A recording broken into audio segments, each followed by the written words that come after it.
fantastic comic. She's one of the originators of the Divorce Divas of Comedy, Mindy Matijasevic.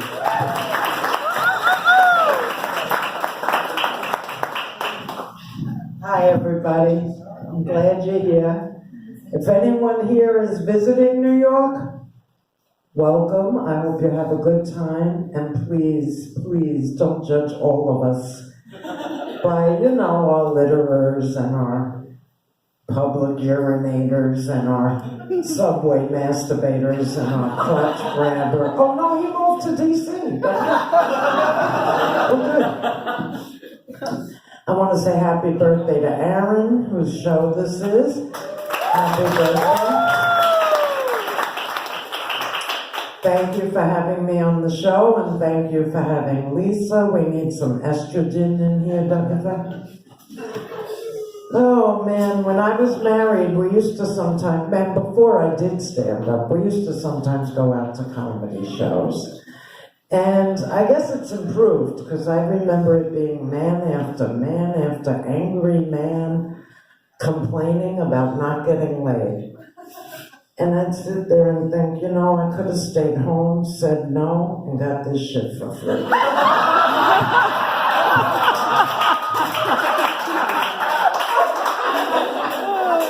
Yeah, I'm gratefully divorced. I was miserably married. I was married to the wrong person. He was a very difficult person to live with, and equally difficult to get rid of. He wasn't the kind that would just leave when you say, I'm very unhappy. Well, too fucking bad. Making me happy wasn't on the menu. Anyway,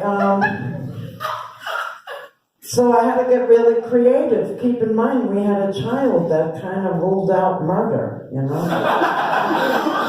Don't think I didn't have my offers, Oh my goodness. Anyway, so look, I don't want to totally badmouth him, because every now and then there was a sign of some sort of a conscience. I mean, like he needed Viagra in order to cheat on me. I just figured, like the first wife and me, the second wife, his dick just didn't want to have anything to do with him anymore. It happens, people. Anyway, so being single, a lot I notice has not changed. It's not that I'm looking, believe me, I am not, but I do notice. And what I notice is, like, hardly anything has changed. Like, if I don't do this a whole lot, a lot of men just assume I'm a lesbian. And if that's all it takes, sign me up, I'm a lesbian.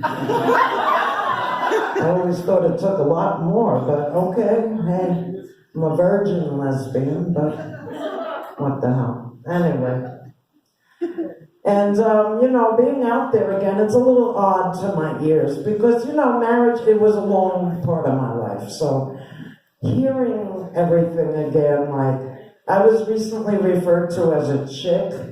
And, like, to me, that just sounds so weird to my ears. A chick, it's not even a mammal,